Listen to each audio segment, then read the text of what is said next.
wonderful home with two dedicated and loving parents, one of 5 brothers and sisters. A home where we as children were the focus of my parents' lives, where we regularly attended church, 2 Christian parents who did not drink, they did not smoke, there was no gambling, there was no physical abuse or fighting in the home. Basically, I was a normal person. I wasn't some guy hanging out at bars or a bum. I wasn't a pervert in the sense that, you know, people look at somebody and say, I know there's something wrong with them, and just tell. I mean, I was essentially a normal person. I had good friends. I led a normal life, except for this one small but very potent and very destructive segment of it that I kept very secret, very close to myself, and didn't let anybody know about it. And part of the shock and horror for my dear friends and family years ago when I was first arrested was that there was no clue. They looked at me and they looked at the all-American boy. And it happened in stages, gradually. It doesn't necessarily, not to me at least, happen overnight. My experience with, I'd say pornography generally, but with pornography that deals on a violent level with the sexuality, is that once you become addicted to it, and I look at this as a kind of addiction, like an addiction, you keep craving something which is harder, something which gives you a greater sense of excitement, until you reach the point where the pornography only goes so far.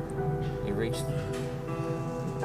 that jumping off point where you begin to wonder if maybe actually doing it will give you that which is beyond just reading about it or looking at it. Listen, I'm no social scientist, and I haven't done a survey. I mean, I don't pretend that I know what John Q. Citizen thinks about this.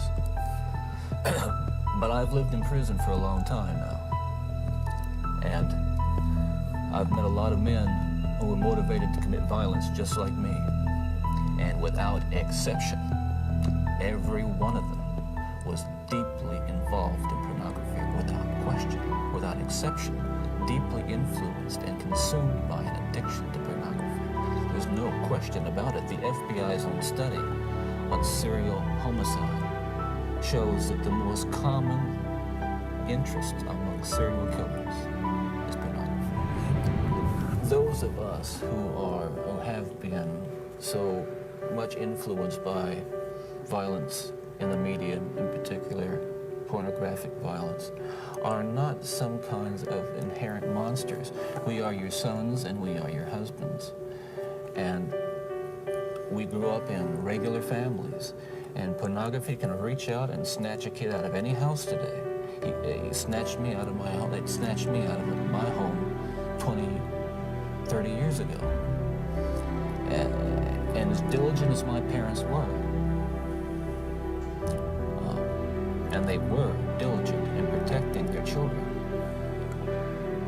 and as good a Christian home as we had, and we had a wonderful Christian home, there is no protection against the kinds of influences that are loose in a society that tolerates